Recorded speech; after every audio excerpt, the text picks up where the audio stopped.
Sebab kita semua percaya hari ini ada, Tuhan jadikan untuk kita semua. Amin. Sebelum kita memulai peribadatan kita pada pagi hari ini, mari saya undang seluruh jemaat bangkit berdiri. Kita akan siapkan hati untuk kita masuk ke saat teduh.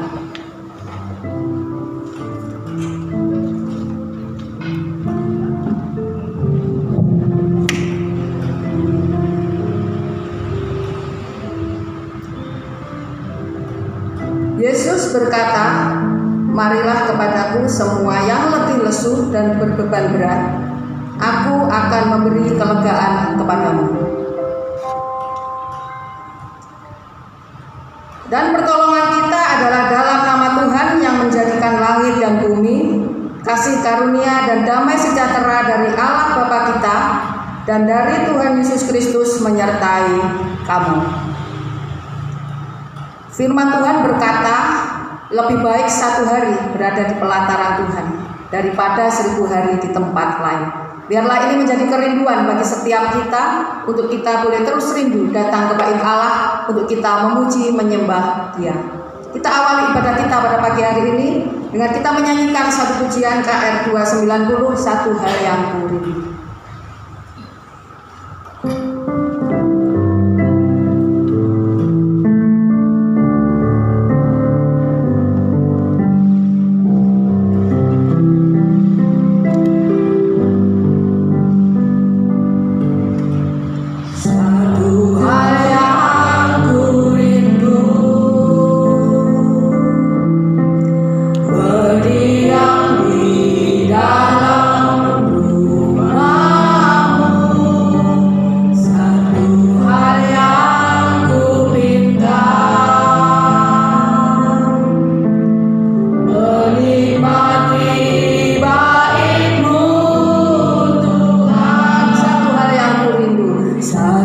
Bye.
dari Mazmur 66 ayat 1 sampai dengan 4 dan ayat yang ke-20. Bersorak-sorailah bagi Allah, hai seluruh bumi. Bermasmurkanlah kemuliaan namanya, muliakanlah Dia dengan puji-pujian. Katakanlah kepada Allah, betapa dahsyatnya segala pekerjaanmu. Oleh sebab kekuatanmu yang besar, musuhmu tunduk menjilat kepadamu. Seluruh bumi sujud menyembah kepadamu dan bermasmur bagimu, bermasmurkanlah. Bersama-sama, terpujilah Allah yang tidak menolak doaku dan tidak menjauhkan kasih setianya daripadaku. Mari kita tunduk kepala, kita masuk ke dalam doa. Sungguh kami mengucap syukur Bapa jika pada pagi hari ini kami boleh berkumpul bersama di tempat ini bersama dengan saudara-saudara seiman kami untuk kami boleh datang beribadah kepada Engkau. Kami percaya Kau hadir di tengah-tengah kami percaya hadirat-Mu memenuhi tempat ini, dan kami juga percaya Tuhan hadir dan Tuhan melawat setiap kami. Hati kami sungguh terbuka Bapa untuk lawatan-Mu. Kiranya kasih kuasa-Mu yang sempurna boleh menjamah kami dan mengubahkan hidup kami. Terima kasih Bapa, dengan hati yang rindu dan dengan jiwa yang haus, kami datang menyembah-Mu dengan segenap hati kami, dan kami siap menerima sukacita, kekuatan, damai sejahtera yang memenuhi hati kami. Berkati ibadah kami dari awal pertengahan hingga akhir. Berkati kami para pelayan yang saat ini sedang bertugas, dan berkati kami sungguh jemaat-Mu yang telah hadir di tempat ini. Dan tak lupa berkati saudara kami, teman kami yang mungkin masih dalam perjalanan. Kiranya Engkau boleh menyertai mereka sehingga mereka boleh tiba di tempat ini dan bergabung bersama kami untuk datang beribadah kepada Engkau. Terima kasih Bapa, kami serahkan ibadah ini hanya ke dalam tangan-Mu. Dalam nama Tuhan Yesus kami berdoa, kami mengucap syukur. Haleluya, amin. Saya persilakan duduk kembali.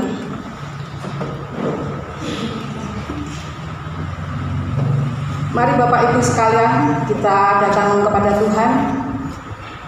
Kita mau mengakui bahwa kita telah terjatuh ke dalam dosa lagi. Kita telah jauh dari damai kasih Allah. Meskipun berulang kali kita berusaha untuk menolak Tuhan, tetapi Tuhan tetap setia. Tuhan tetap mengampuni kita apabila kita berpaling daripadanya. Ingatlah akan kasih setia Tuhan yang telah rela mati untuk menggantikan kita. Sebelum kita mengakui dosa kita di hadapan Tuhan, kita akan menyanyikan satu pujian KPPK 168, Ia Selamatkanku.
Mari kita masuk ke dalam doa.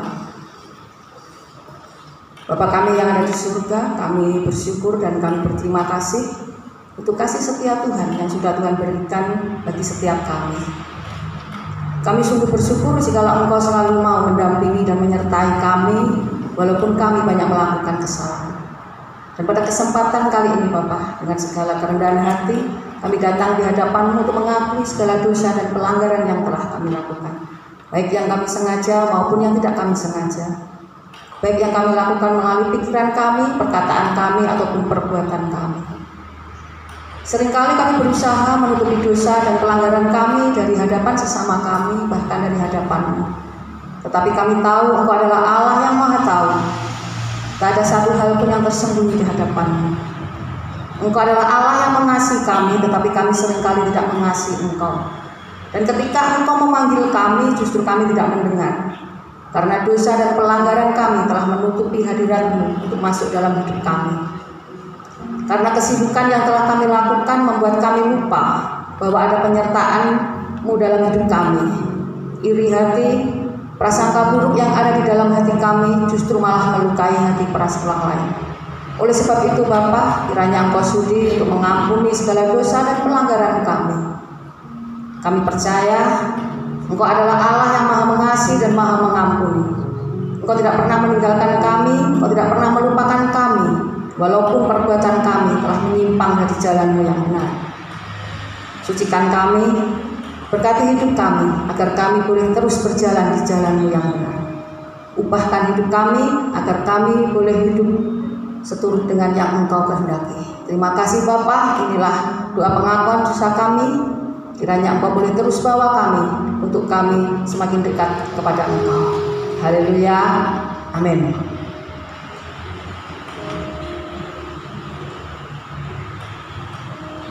Saya akan membacakan berita anugerah yang terambil dari Mazmur 32 ayat 1 sampai dengan yang kedua. Berbahagialah orang yang diampuni pelanggarannya, yang dosanya ditutupi. Berbahagialah manusia yang kesalahannya tidak diperhitungkan Tuhan, dan yang tidak berjiwa penipu. Dan petunjuk hidup baru yang terambil dari Kolose 3 ayat 23 sampai dengan yang ke-24.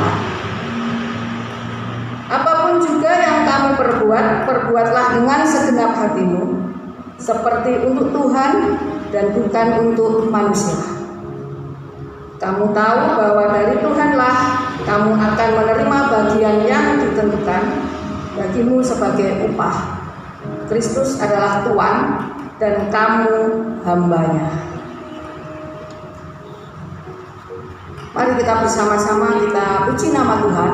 Kita bersyukur kepada Tuhan karena kita telah diselamatkan, kita telah diberkati, kita telah diberi kekuatan dan penghiburan atas karya penebusan Tuhan. Untuk meresponi berita anugerah dan petunjuk hidup baru, kita akan menyanyikan pujian PPK nomor 177, Puji-Mu. Puji-Mu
mengakui iman kita di hadapan Tuhan.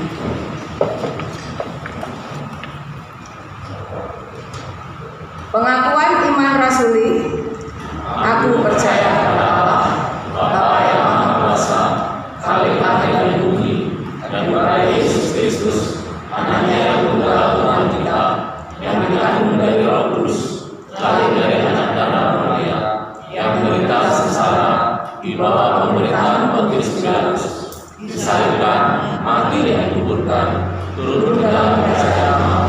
Pada hari yang ketiga, bangkit pula dari antara orang mati, naik ke surga, duduk di sebelah kanan Allah, Bapa yang Maha Kuasa, dan di sana Ia akan datang untuk menghakimi orang yang hidup dan yang mati.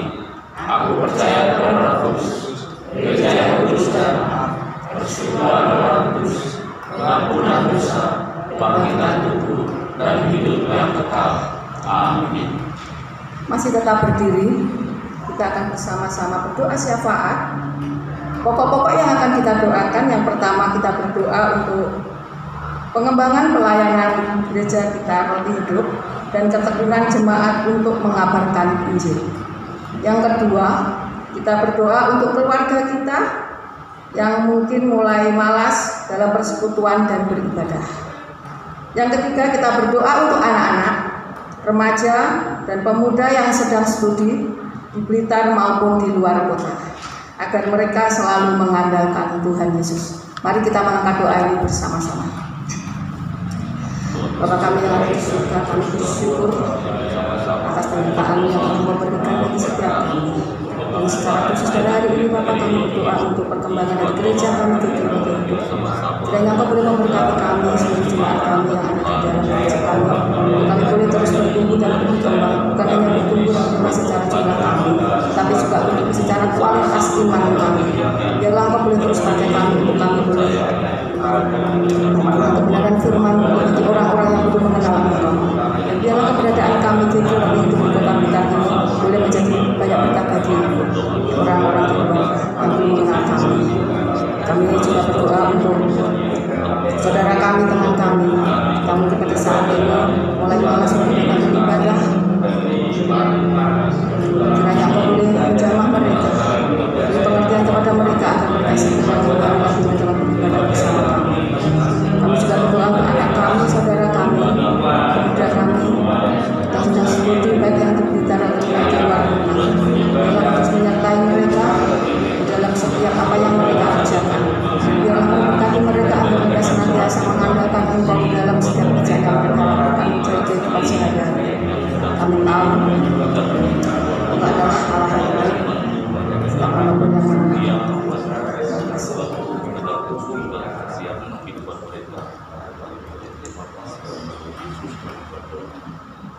Terima kasih Bapa, inilah doa kami. Kiranya Engkau akan menjawab dari setiap doa dan permohonan kami seturut dengan cara dan kehendak Tuhan. Haleluya, amin. Saya persilakan duduk kembali.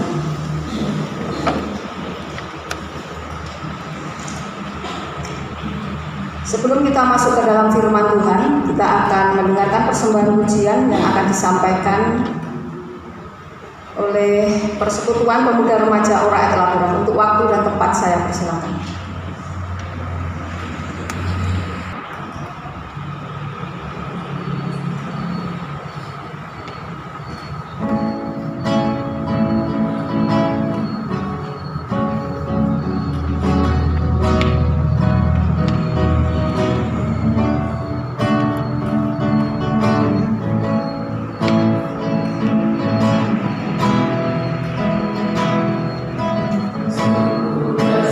Sa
Pujiannya memberkati bagi kita semua.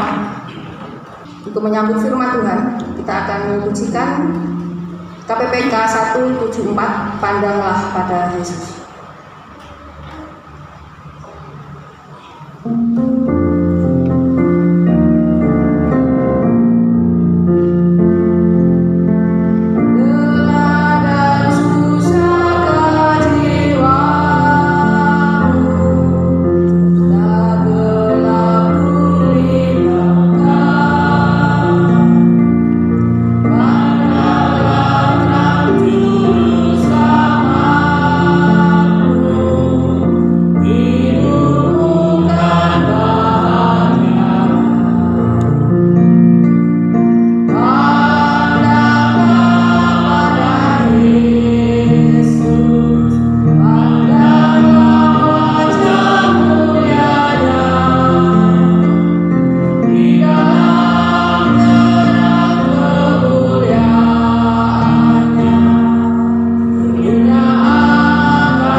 Segala kemuliaan, hormat, ucapan syukur kami naikkan di hadirat-Mu, ya Allah pencipta langit dan bumi, yang oleh karena kasih-Nya Engkau menyatakan diri-Mu, memperkenalkan diri-Mu di dalam pribadi Yesus Kristus Tuhan dan Juru Selamat. Kami mengucap syukur karena kekuatan, kesehatan, kesempatan yang Tuhan berikan buat kami. Di hari Sabat ini kami boleh menguduskan hari Sabat Tuhan, memuji dan mengagungkan membesarkan akan nama Tuhan. Sebab tanpa penyertaan-Mu hidup kami sia-sia, hidup kami tidak ada artinya. Namun oleh anugerah-Mu hidup kami menjadi berharga di hadapan Tuhan, di hadapan sesama. Terima kasih Tuhan, terima segala pujian yang kami naikkan, boleh menjadi dupa yang harum mempermuliakan nama Tuhan, menyenangkan hati Tuhan, menjadi berkat rohani dalam hidup kami. Saatnya kami menyediakan hati dan pikiran untuk membaca merenungkan sebagian firman-Mu. Berikan hikmat akal budi surgawi melalui kuasa Roh-Mu yang kudus, untuk kami boleh mengerti isi hati Tuhan di balik kebenaran firman-Mu, dan kami dimampukan untuk menjadi pelaku-pelaku firman. Terima kasih ya Tuhan, ampuni segala dosa dan kesalahan kami. Kami berdoa mengucap syukur di dalam nama Tuhan Yesus Kristus. Haleluya. Amin. Shalom Bapak Ibu. Shalom. Puji Tuhan, oleh anugerah dan kemurahan Tuhan kita boleh hadir bersama-sama, dan selamat datang Bapak Kamiti yang pakai dasi ganteng ini, Islam dan Muslim Bapak. yang nanti sebentar akan memberikan penyuluhan kesehatan buat kita. Ya, saya katakan kalau masih penyuluhan, saya kasih jamnya, jam ibadahnya selesai seperti ini. Maksud saya selesai langsung penyuluhan. Tapi beliaunya ini enggak apa-apa Pak, saya ikut ibadah, jadi kemana-mana. Ini nggak apa-apa. Puji Tuhan, terima kasih Pak kami. Terima kasih Bapak Gembala Sidang, Bapak Majelis yang kembali mengizinkan saya untuk menyampaikan firman Tuhan hari ini. Walaupun pas undangan saya tidak, pas ulang tahun tidak diundang. Enggak. Karena Pak Gembala, Pak Majelis tahu saya suka makan. Iya aja Bapak Ibu. Ya. Puji Tuhan, jemaat tetap sehat, bahagia, sukacita karena berkat Tuhan selalu menyertai tentunya. Baik Bapak Ibu, saya sudah diberikan ayat nas Alkitabnya, judulnya, sehingga kita tidak tinggal membacanya bersama-sama. Kita akan baca Alkitab kita di dalam 1 Korintus pasal yang ketiga, ayat yang pertama hingga yang ke-9 secara bergantian kembali.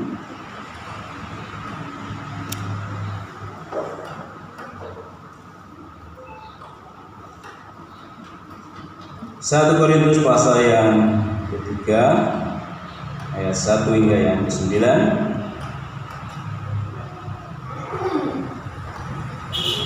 Saya akan mulai ayat yang pertama. 1 Korintus 3 ayat 1. Dan aku saudara-saudara pada waktu itu tidak dapat berbicara dengan kamu seperti dengan manusia rohani, tetapi hanya dengan manusia duniawi yang belum dewasa dalam Kristus. Susulah berikan padamu bukanlah makanan keras, sebab kamu belum dapat menerimanya, dan sekarang kamu belum dapat menerimanya. Karena kamu masih manusia duniawi. Sebab jika di antara kamu ada iri hati, ada perselisihan, bukankah hal itu menunjukkan bahwa kamu manusia duniawi dan bahwa kamu hidup secara manusiawi? Aku dari golongan Paulus, dan yang lain berkata aku dari golongan Apolos. Bukankah hal itu menunjukkan bahwa kamu manusia duniawi yang tidak rohani? Jadi apakah Apolos, apakah Paulus, pelayan-pelayan Tuhan yang olehnya kamu menjadi percaya, masing-masing menurut jalan yang diberikan Tuhan kepadanya? Aku menanam, Apolos menyiram, tetapi Allah yang memberi berbuah. Karena itu yang penting bukanlah yang menanam atau yang menyiram, melainkan Allah yang memberi pertumbuhan. Baik yang menanam maupun yang menyiram adalah sama, dan masing-masing akan menerima upahnya sesuai dengan pekerjaannya sendiri. 9 bersama-sama, 2, 3. Karena kami adalah kawan sekerja Allah, kamu adalah Allah, bangunan Allah. Amin. Yang berbahagia setiap kita yang boleh baca firman Tuhan, merenungkan dan melakukan di dalam setiap kehidupan kita hari pas hari. Bacaan kita pagi hari ini sudah diberikan tema judul Gereja yang berpusat pada Kristus. Berarti ada gereja yang berpusat tidak pada Kristus. Ya, ada. Satu kali ada seorang jemaat yang bertanya kepada seorang hamba Tuhan, Pak, kalau saya beribadah di tempat ini saya dapat apa? Begitu. Ini mungkin salah satu jemaat yang tidak berpusat pada Kristus ya. Karena pertanyaan ini menggambarkan bahwa jemaat ini pasti memerlukan hal-hal duniawi, materi, mungkin sembako, beras, mungkin minyak, selain firman, mungkin begitu maksudnya. Jadi hamba Tuhan ya dengan santainya menjawab, ya dapat firman toh Bu, mau dapat apa lagi? Nah, Bapak Ibu Saudara yang dikasihi Tuhan, surat ini ditulis oleh Rasul Paulus, ditujukan kepada jemaat yang ada di Korintus. Korintus adalah sebuah kota kuno Yunani yang dalam banyak hal merupakan kota metropolitan. kota yang terkenal, kota yang sangat terkemuka pada zaman Rasul Paulus pada saat itu. Seperti halnya kota-kota lain, kota-kota besar, mungkin termasuk di Indonesia, Jakarta, Surabaya, dan lain-lainnya yang sangat terkenal, maka kota Korintus sama halnya, bahwa Korintus ini memiliki masyarakat yang mayoritas intelektualnya tinggi, pendidikannya, sekolahnya tinggi-tinggi, ya.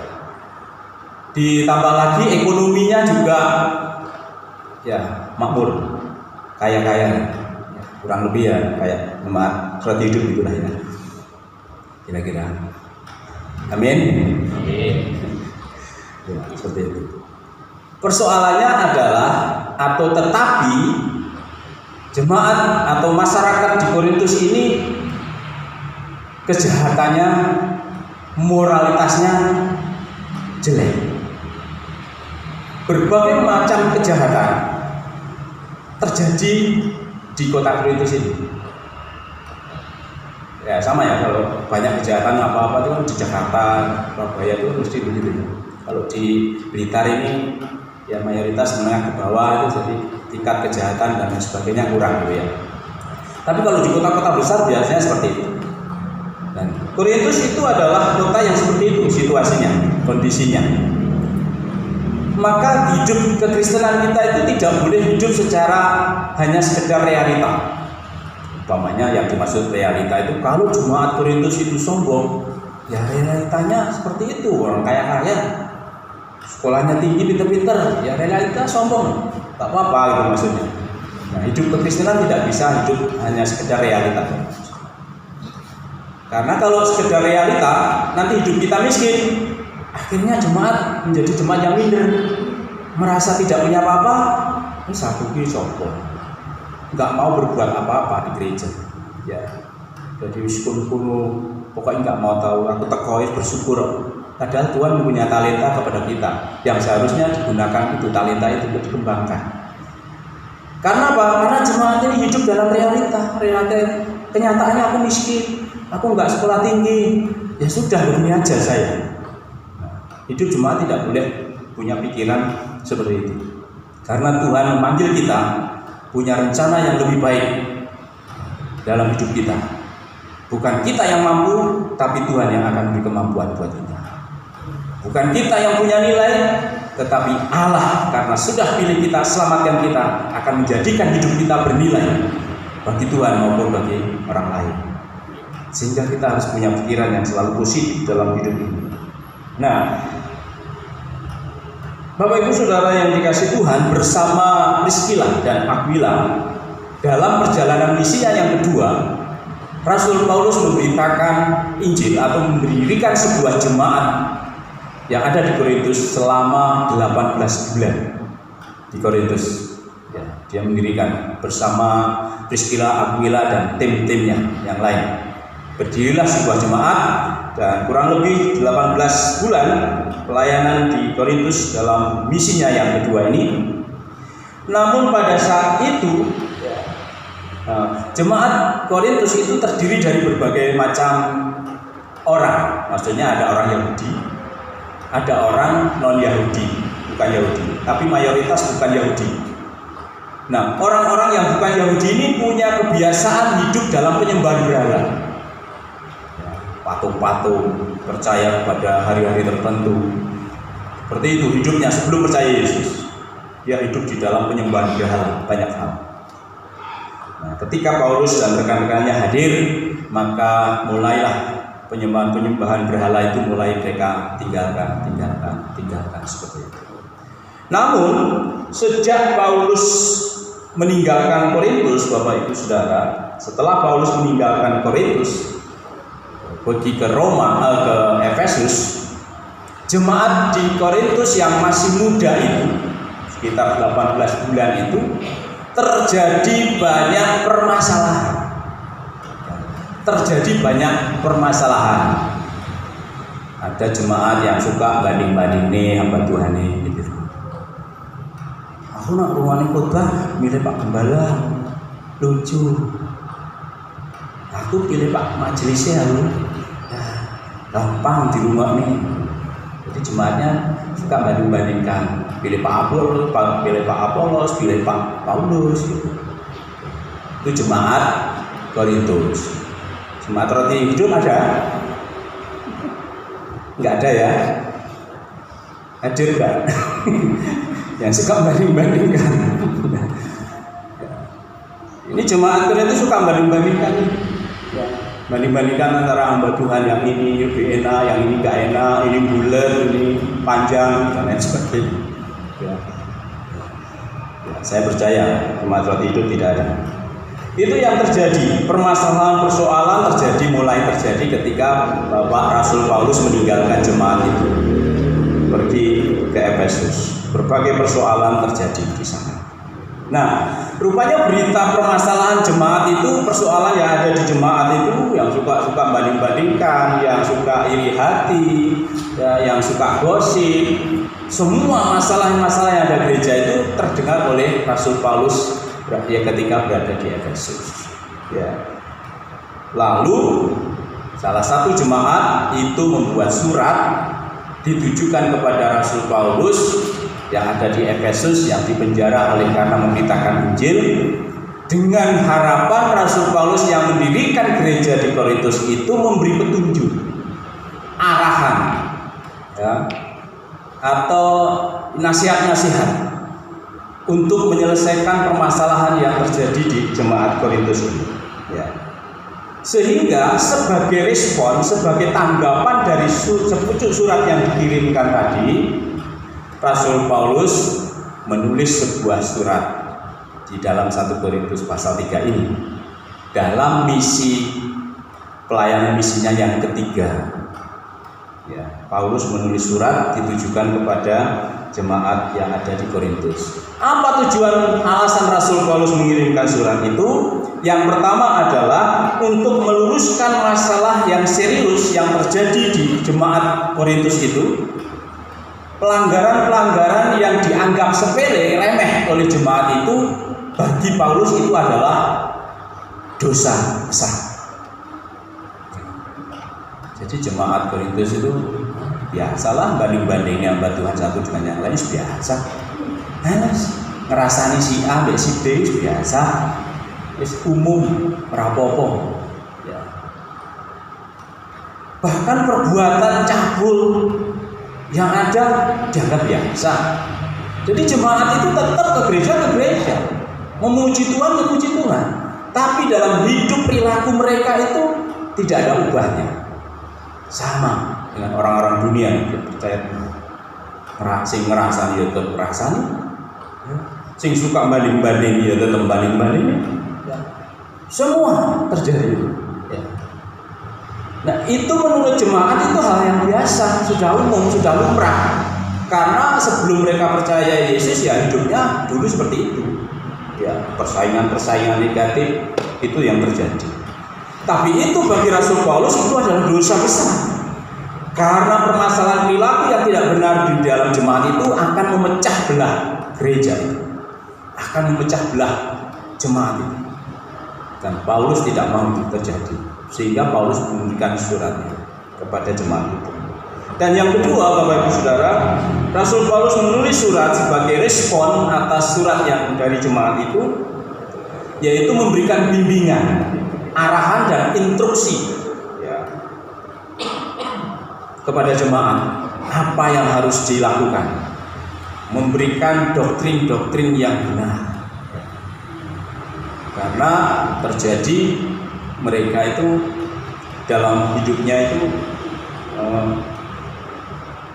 salah dalam menafsir sebuah kebenaran atau salah dalam menerima sebuah kebenaran atau tidak mau menerima sepenuhnya pelajaran dari rasuli atau dari para rasul itu. Artinya menerimanya setengah-setengah gitu. Ya. Sing cocok ya tak tompo, sing nggak cocok karena itu ya tak tolak. Seperti itu. Ke gereja, mendengarkan, tapi dalam hati itu punya kesimpulan sendiri. Kalau nanti khotbahnya cocok tak pakai, enggak ya mau begitu. sehingga tidak akan mengubah kehidupan perilaku jemaatnya. Walaupun sudah ke gereja, walaupun sudah percaya Yesus, sudah dibaptis, nggak ubah perilakunya, tetap saja. Sing utang orang bayar, pangkat utang orang bayar. Sing ngapusi, pangkat ngapusi ya. Sing ngerasani, ngerasani ya. Nggak ada perubahannya. Sehingga Rasul Paulus memberikan petunjuk-petunjuk, arahan-arahan. Bagaimana sih sebenarnya hidup jemaat yang dikasih tema hari ini? Jemaat yang berfokus kepada Kristus, yang berpusat kepada Kristus, ya, yang berpusat kepada Kristus. Di dalam 1 Korintus pasal 3 ayat 1 kita baca tadi bahwa salah satu persoalan besar yang terjadi di jemaat Korintus itu, Bapak Ibu, adalah bagaimana usaha jemaat Korintus itu untuk hidupnya itu diberkati oleh Tuhan, tetapi tidak mau hidup menuruti pimpinan Tuhan atau sesuai dengan firman. Artinya begini, Bapak Ibu, saya mau percaya Yesus, saya menjadi orang Kristen, saya mau setia ke gereja, tetapi apa yang dulu saya lakukan, ya izinkan saya tetap melakukannya. Kalau dulu saya tukang abu jago, judi lewat abu jago, sekarang saya percaya Yesus dan menjadi orang Kristen, tapi izinkan saya tetap abu jago, gitu. Ya. Dan semuanya yang suka mabuk-mabukan, minum-minuman keras, tetap saja ya, terjadi seperti itu. Dan celakanya Bapak Ibu Saudara, beberapa pemimpin gereja itu membiarkan itu terjadi di gereja itu. Sudah biarlah, daripada jemaat Melayu hilang, wis biarlah. Yang penting yang hijau masih uripe ra karuan ra genah karepmu. Sing wis duwe bojo selingkuh, golek bojo liyan kok wis ngono beres. Sing penting panggane gereja selamat. Wah ini bahaya nih Bapak Saudara. Paulus tidak mau itu. Ya. Dan itu yang terjadi di Korintus karena jemaatnya memang masih baru. Ini kurang lebih, kalau roh hidup kan sudah lama, hanya namanya gereja yang baru. Karena gereja itu kan orang-orangnya, bukan gedungnya. Ingat sekali lagi, yang dimaksud gereja itu adalah jemaatnya, bukan gedungnya ini. Ya, jemaatnya. Ya. Ini yang terjadi Bapak Ibu Saudara. Yang terjadi di sana ada iri hati, ya. Ada pertengkaran, percabulan, ya. Ada sedikit-sedikit main hukum, pidana, kemudiannya seperti itu. Ya biasa orang-orangnya pintar-pintar, ya. Sukanya selalu main gitu, ya. Sudah seperti itu. Ya. Suatu hari ada seorang hamba Tuhan kebingungan. Karena hamba Tuhan ini tahu kalau jemaatnya ini habis judi dan menang, lalu mau memberikan persembahan ke gereja. Ini ditompo ora ya hasil adu jago ini. Ya, adu jago menang 2 juta. Ya, perpuluhan 200.000 ditompo ora ya. Nek diwene aku pangkat tak tompo. Dongane tak belanjane dosane urusanmu. Masa aku harus diridiki? Kan kita nggak tahu hasil uang dari Bapak Ibu semuanya, masa harus dicek. Ya, ini siapa, ini persembahan dari mana dapatnya, masa harus kan enggak, urusanmu. Ya, bingungan. Nah, jemaat Korintus itu modelnya seperti itu Bapak Ibu Saudara. Ya, pokoknya saya mau percaya Yesus, saya mau menjadi orang Kristen, mau ke gereja, tapi hidup perilaku saya biarkan saja menurut keinginan saya. Itu maunya. Sehingga sering terjadi gesekan di sana sini, ya, sering terjadi gesekan di sana sini. Sehingga menurut Paulus atau dalam arahan Rasul Paulus ini mengingatkan kepada semua orang atau khususnya jemaat Korintus, secara khas Alkitab itu membagi manusia itu ada 2 golongan. Kalau kita baca Alkitab itu membagi manusia itu dalam 2 golongan. Golongan yang pertama disebut yaitu golongan manusia jasmani, duniawi atau manusia tidak rohani. Itu golongan yang pertama.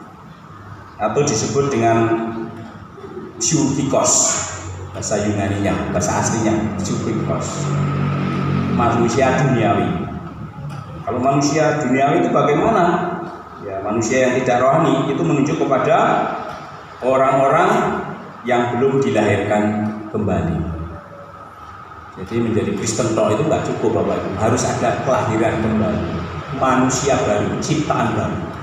Dalam 1 Korintus 17 ayat 5, ya, barang siapa yang percaya kepada Yesus, dia adalah ciptaan yang baru, yang lama sudah berlalu, ya, yang baru telah datang. Nah, manusia duniawi, ya biasanya orangnya itu selalu berpikiran yang duniawi. Kalau mau pelayanan, tujuannya juga mau mencari pujian, ya. Kalau mau pelayanan, ya tujuan mau terkenal. Segala sesuatu pikirannya secara duniawi. Lalu orangnya mudah tersinggung kalau mendengar khotbah, mendengar omongan orang. Sebenarnya manusia rohani lebih mudah tersinggung, tapi yang menjadi persoalan itu bagaimana meresponi ketersinggungan itu. Nah, kalau manusia duniawi kalau tersinggung dengan mendengarkan firman Tuhan, itu biasanya direspon dengan negatif, ditenono. Nah, turut jadwal murah, nek gereja arek rumah nih. Jadi tekan gereja nek delok jadwal khotbah sapa. Khotbah Pak Gito, so, nek pengumuman ketua majelis mengumumkan bahwa Minggu tanggal 28 Juli akan dilayani oleh pendeta Nathan Sugito. Nah, ini mau aku besok termasuk minggu ngarep. Bisa aja gitu. Ya. Tapi kalau orang rohani, kalau tersinggung firman Tuhan, itu langsung cepat, iya Tuhan, itu saya. Langsung pulang, jemberung, berdoa, minta ampun kepada Tuhan, Roh Kudus memberikan kekuatan untuk firman Tuhan yang saya dengar bisa mengubah hidup saya. Itu rohani. Kalau manusia duniawi tidak begitu. Ya. Biasanya datang ke gereja terlambat, siang-siang. Habis itu besok Minggu datang pagi-pagi nyalang orang, temannya ngeloknya, pendengarnya teko isu milih. Masih mentang-mentang kalungnya anyar, paling diduh nih kalung ini. Dengar temannya sudah minggu depannya sudah nggak hadir karena tersinggung dilokne. Itu manusia duniawi, Bapak. Kalau manusia rohani beda, semakin dilokne semakin maju. Ya. Sampai doer lambe mulokno aku melayani Tuhan. Amin. Begitu. Tapi kalau manusia duniawi mudah sekali tersinggung, negatif, mudah tersinggung itu bagus karena memang kita orang berdosa ini. Ya, kalau kita membaca firman Tuhan tidak pernah tersinggung, itu manusia bebal. Karena banyak dosa pelanggaran yang kita buat ini dan ditegur oleh firman Tuhan yang setiap hari kita baca. Ya. Tapi bagaimana respon kita? Ya. Bagaimana komen respon kita? Ya. Jadi manusia duniawi selalu berpikiran hal-hal yang duniawi, ya, tidak punya pikiran yang rohani atau yang berpusat kepada Kristus. Yesus sudah mengatakan, segala sesuatu yang kamu kerjakan, segala sesuatu yang kamu perbuat, hendaklah kamu perbuat seolah-olah untuk Tuhan. Jadi kalau kita menolong orang, menolong yang lain, bukan apa-apa, tapi karena dia yang memuliakan Tuhan. Dengan menolong orang memuliakan Tuhan. Ya, nggak usah milih-milih. Ya, kira-kira kita tak tolong, so iso ganti nolong aku raya. Ini nak tak becek iso, becek ganti aku raya. Bisa, terus tua ngundang lah, rasa tekan, paling sedang mati. Aku ngundang ganti rata. Pikirannya selalu negatif. Ya. Jadi kalau manusia duniawi itu selalu berpusat kepada pikiran-pikiran, kesetiaannya manusia duniawi, kesetiaannya ke gereja, kesetiaannya melayani, kesetiaannya memberi, semua yang dikerjakan itu hanya sekedar diperintahkan oleh naluri ilmiahnya. Jadi Bapak Ibu, kita masing-masing harus merenungkan dalam hidup ini. Saya setia kepada Tuhan, setiap hari Minggu beribadah, melayani. itu kira-kira digerakkan oleh Roh Kudus atau karena nurani kita saya saja? Ada orang yang setia melakukannya. Ya. Seperti seorang anak kalau melakukan pekerjaan di rumah itu karena dia menyadari bahwa aku ini anaknya bapak dan ibu. Rumah ini adalah tanggung jawabku. Maka tanpa disuruh pun saya akan melakukannya. Tapi kalau pembantu itu diperintahkan ketaatan karena naluri ilmiahnya, karena motivasinya duit. Kalau aku tidak rajin, aku tidak mengerjakannya, saya tidak dapat duit. Itu bedanya, Bapak Ustaz. Jadi jangan langsung puas kalau saya ini bisa rajin ke gereja, setiap minggu bisa hadir. Jangan puas dulu. Apa yang menggerakkan Bapak Ibu hadir? Siapa yang menggerakkan Bapak Ibu hadir? Kedudukan, uang, tembakau, atau lain sebagainya. Itu yang menggerakkan hanya nurani ilmiah kita. Nah, kehidupan manusia duniawi, semua yang dia kerjakan, aktivitas yang mereka lakukan hanya digerakkan oleh naluri ilmiahnya sendiri. Dan itu manusia jemaat yang digerakkan hanya oleh naluri ilmiahnya itu jemaat yang tidak berpusat pada Kristus. Ya, itu yang berpusat kepada hal-hal duniawi. Paulus mengingatkan kepada jemaat tidak boleh demikian. Kita harus menjadi jemaat yang berpusat kepada Kristus. Segala sesuatu yang kita kerjakan, kita lakukan demi memuliakan Dia, dan bukan jaminan. Manusia rohani, orang yang baik, motivasi sekalipun yang baik untuk memuliakan Tuhan, hidupnya tidak ada penderitaan. Tidak. Hidup yang benar, hidup yang suci, hidup yang kudus itu bukan jaminan hidup kita itu tanpa penderitaan. Tidak.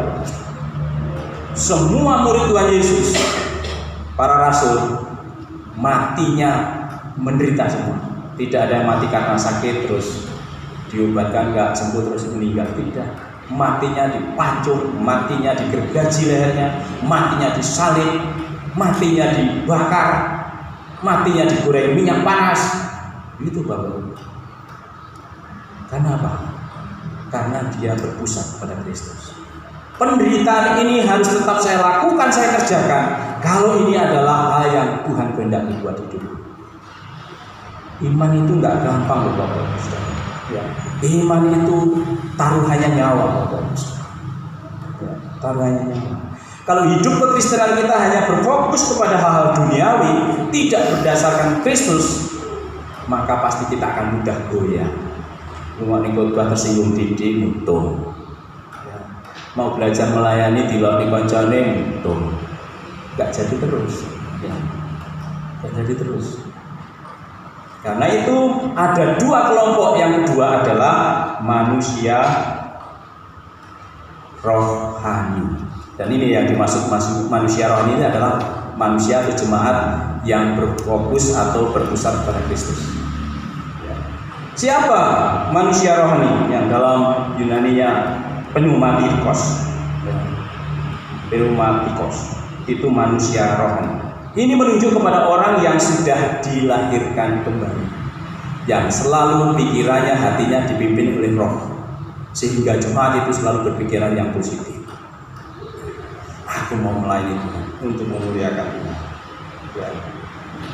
Mungkin saja akan banyak tantangan, rintangan yang akan menimpa diriku, tetapi motivasiku adalah memuliakan Dia. Suaraku memang tidak bagus seperti dia, kemampuanku tidak setinggi seperti dia, tapi aku mau menyerahkan hidupku untuk melayani Tuhan. Aku mungkin besok minggu akan datang lebih awal dan menyambut para teman-teman yang akan hadir. Dan saya tahu mungkin ada orang yang akan menghina saya, ngolongnya saya, tapi saya tidak pedulikan. Ini bagian dari hidupku dalam aku percaya kepada Tuhan. Ya.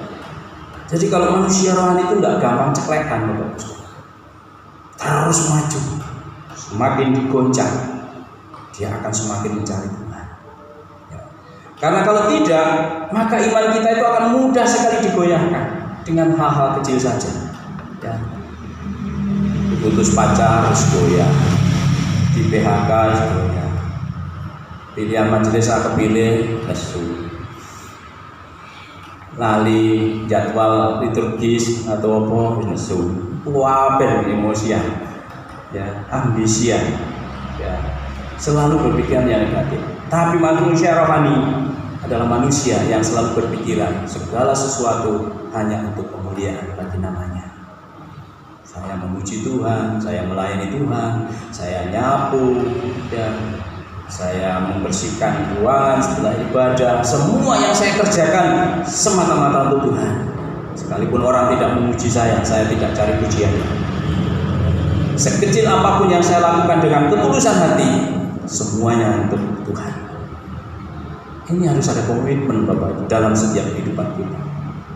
Jadi jangan berpikir bahwa hal-hal sepele yang terjadi seperti yang ada di Korintus itu cuma Korintus menganggap sepele, remeh. Jangan Bapak Ibu. Rasa nih berjudi, berbuat sesuatu yang lain yang tidak berkenan itu adalah dosa yang akan memecah belah jemaat itu.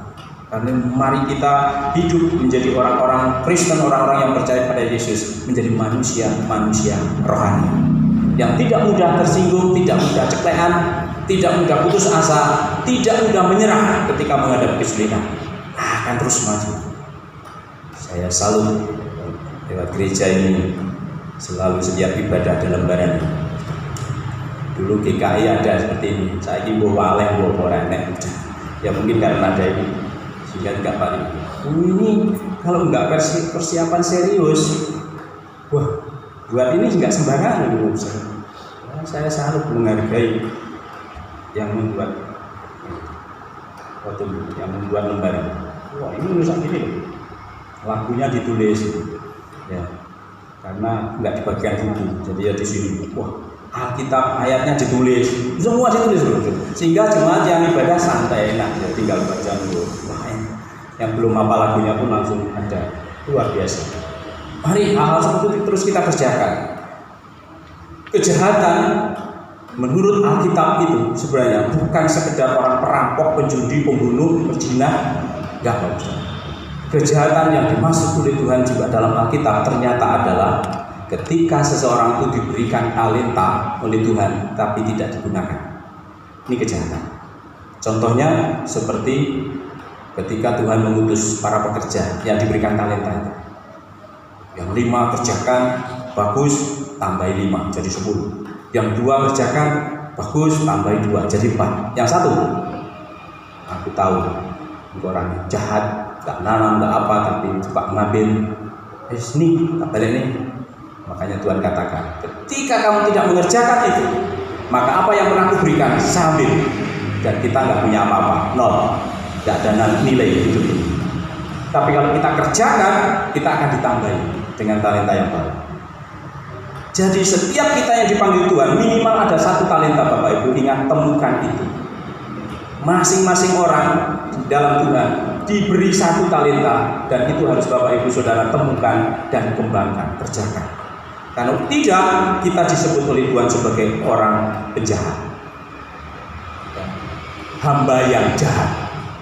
Jadi jahat itu bukan sekedar pembunuh, perampok, tapi ketika kita diberikan tanggung jawab oleh Tuhan, talenta oleh Tuhan untuk melakukan itu, tapi kita tidak melakukan, itu jahat. Karena itu tidak ada jemaat yang pasif dalam bergereja, semua aktif menggunakan semua talenta yang dipakai, disatukan ini sehingga gereja menjadi gereja yang berfokus, berpusat pada Kristus dan menjadi besar, menjadi berkat. Nah, bagaimana caranya kita bisa hidup menjadi manusia rohani? Yaitu dengan menerima hati kita untuk menerima keselamatan di dalam Kristus. Ketika saya percaya kepada Yesus, maka Roh Kudus itu diberikan kepada kita, dan Roh Kudus itu yang akan menciptakan Bapak Ibu Saudara saya menjadi manusia yang baru. Itu tetap proses, ya. Disucikan itu sekali, tapi dikuduskan itu proses. Ketika seseorang itu percaya menerima Yesus dan bertobat menerima Yesus sebagai Tuhan dan Juru Selamat, hidup kita disucikan, dan itulah yang menjamin kita selamat. Ketika kita meninggal, kita pasti masuk surga, disucikan, itu pasti. Tetapi belum cukup disucikan, tapi dikuduskan, dibedakan, itu proses. Jadi untuk menjadi manusia yang berpusat kepada Kristus membutuhkan proses. Prosesnya apa? Ya melalui membagi waktu kita, tepat waktu datang kepada Tuhan lebih awal. Ya, kalau ada orang menyinggung perasaan kita, kita tidak mudah putus asa, itu diproses. Mengalami pengalaman hidup ini. Karena itu jemaat, roti hidup yang ada di tempat ini, jangan mudah menyerah, jangan mudah putus asa, dan temukan talenta itu. Lalu kerjakan itu semuanya untuk memuliakan Tuhan, bukan untuk Pak Gembala, bukan untuk majelis, tapi semuanya untuk Tuhan. Tuhan memberkati kita semua. Amin. Mari kita berdoa. Terima kasih Tuhan untuk kebenaran firman-Mu hari ini. Kami percaya Engkau memilih memanggil kami bukan hanya sekedar untuk diselamatkan, tapi kami ikut menderita bersama dengan Kristus. Karena manusia di dalam dunia memiliki kecenderungan, karakter pribadi, tabiat berdosa, sehingga manusia mempunyai kecenderungan untuk selalu melakukan perbuatan-perbuatan dosa. Tetapi oleh kasih karunia anugerah Tuhan, Tuhan boleh mengampuni segala dosa dan kejahatan kami. Dan kami bersyukur oleh karena Roh Kudus yang tinggal dalam hati kami akan terus senantiasa membimbing, mengarahkan hidup kami. Walaupun dengan proses kehidupan ini, kami pada akhirnya akan menjadi manusia-manusia rohani, manusia yang memuliakan nama Tuhan. Berikan kemampuan kami dalam menyikapi proses kehidupan di dalam dunia ini. Ada begitu banyak persoalan masalah yang menimpa kami, tapi biarlah kami terus maju. Segala sesuatu yang kami kerjakan bukan untuk mencari kepentingan diri kami sendiri, tapi semuanya untuk kemuliaan bagi nama Tuhan. Sehingga kami menjadi jemaat-jemaat Tuhan, menjadi orang-orang percaya yang berpusat kepada Kristus, bukan kepada hal dunia. Terima kasih. Berkati hamba-Mu, kepala sidang, bupati, para majelis, dan seluruh jemaat Tuhan yang ada dalam segala kehidupan dan keperluan hidup mereka semua, dan Tuhan akan cukupkan. Terima kasih meneraikan kebenaran firman-Mu dalam setiap hati dan pikiran kami, dan mampukan kami untuk melakukannya. Di dalam nama Tuhan Yesus, Tuhan dan Juru Selamat kami, hamba berdoa mengucap syukur. Haleluya. Amin. Salam, kami kembalikan.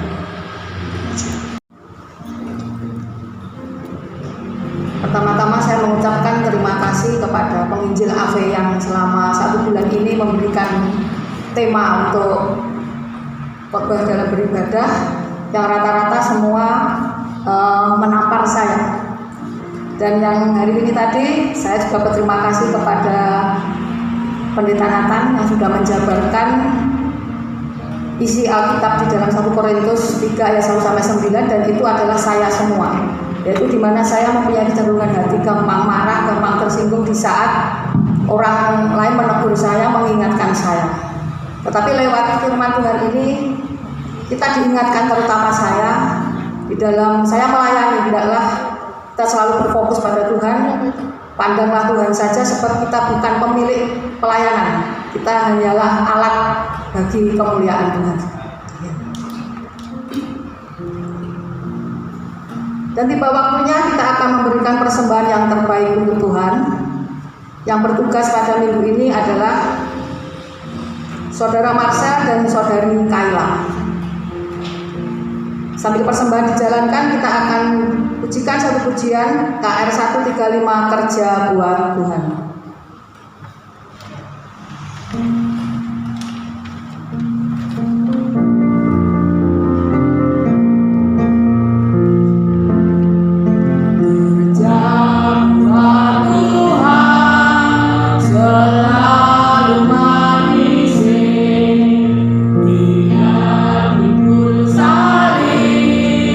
Selalu manis, ayo kerja.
dalam doa persembahan.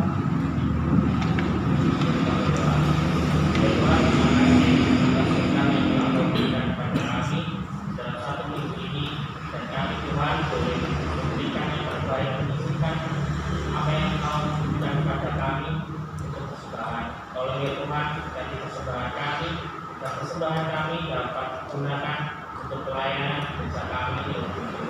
Dan Tuhan tolong berkati secara kurus agar dapat mengelola dengan baik ya Tuhan dan digunakan untuk selalu pelayanan ya Tuhan. Tolong berkati kami semua ya Tuhan agar kami dapat memberikan yang terbaik lagi ya Tuhan di minggu berikutnya. Terima kasih ya Tuhan atas doa kami. Haleluya. Amin. Amin. Saya akan membacakan warta untuk penata layanan seminggu ke depan. Untuk penata layanan pada hari Minggu 4 Agustus tahun 2024, pengkhotbah akan dilayani oleh penginjil AV, liturgos Ibu Suci, musik Saudari Maria, backing vokal Saudara Andreas dan Saudara Wisnu, kolektor Bapak Ibu Purwanto, penyambut Ibu Harmiati, persembahan pujian Komisi Anak Sekolah Minggu. Kami hamba Tuhan, majelis pengurus dan seluruh jemaat dari Gereja GKRI Roti Hidup mengucapkan terima kasih kepada Bapak Pendeta Nathan Sugito yang telah melayani kita di tempat ini. Kiranya Tuhan Yesus memberkati. Untuk ibadah sekolah minggu seperti biasa setelah ibadah umum ini selesai. Untuk ibadah rumah tangga pada hari Rabu tanggal 31 Juli tahun 2024 pada pukul 5:30 sore yang bertempat di rumah Ibu Rukun Sembon Satriani Kaligoro. Adapun yang bertugas renungan Bapak Kiamin, liturgos Ibu Sio Lestari, musik Saudara Wisnu. Kiranya dihimbau seluruh jemaat untuk dapat hadir beribadah bersama-sama. Untuk ibadah pemuda remaja Ora et Labora pada hari Sabtu tanggal 3 Agustus tahun 2024 pukul 5 sore yang bertempat di Pastori Jalan Cokro Aminoto nomor 160A. Adapun yang bertugas renungan Ibu Suci, liturgos Saudara Marcel, musik Saudari Prilly. Untuk minggu depan 4 Agustus tahun 2024 persembahan akan dijalankan 2 kali. Yang pertama untuk kas diakonia dan yang kedua untuk kas umum gereja.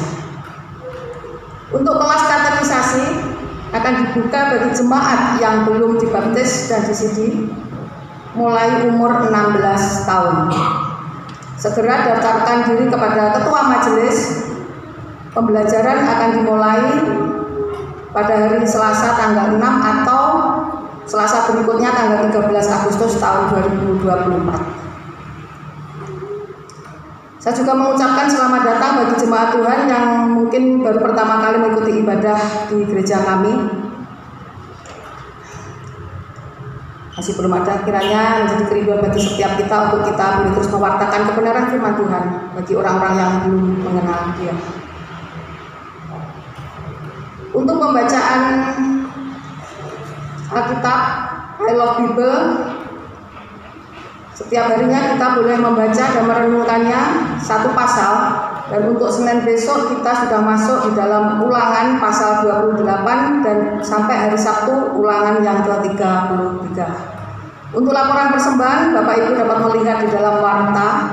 Jikalau ada kesalahan penulisan, Bapak Ibu dapat menghubungi kami. Untuk persembahan dapat juga diberikan melalui transfer dengan rekening bendahara gereja dengan nomor yang sudah tertera di dalam warta dengan atas nama Gan Kim Lian. Demikian kiranya warta yang bisa kami sampaikan. Jikalau nanti ada pengumuman berikutnya akan diberitakan setelah ibadah ini selesai. Baik, kita akan mengakhiri ibadah kita pada siang hari ini. Mari saya undang seluruh jemaat bangkit berdiri. Kita akan menyanyikan doksologi dan menerima doa berkat dari hambanya.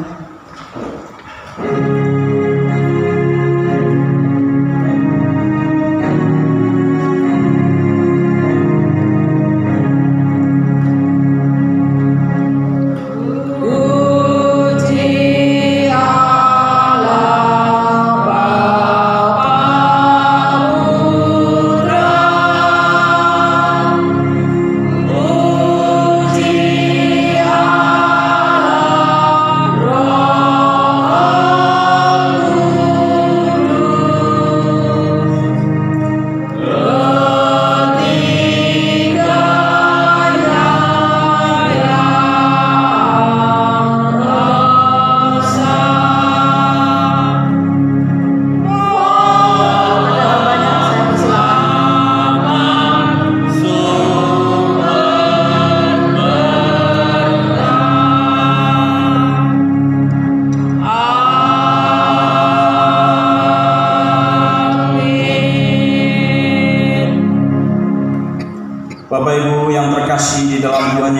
Yesus.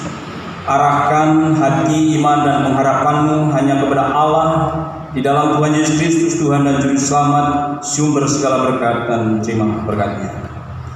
Kiranya kasih karunia, anugerah, berkat, dan sejahtera yang daripada Allah Bapa, cinta kasih, penyertaan, pertolongan di dalam Tuhan Yesus Kristus, kekuatan dan persekutuan Roh Kudus senantiasa menyertai kita, memberkati kita mulai dari hari ini sampai selama-lamanya. Di dalam berkat nama Tuhan Yesus Kristus, kita yang percaya Tuhan Yesus berkata, amin.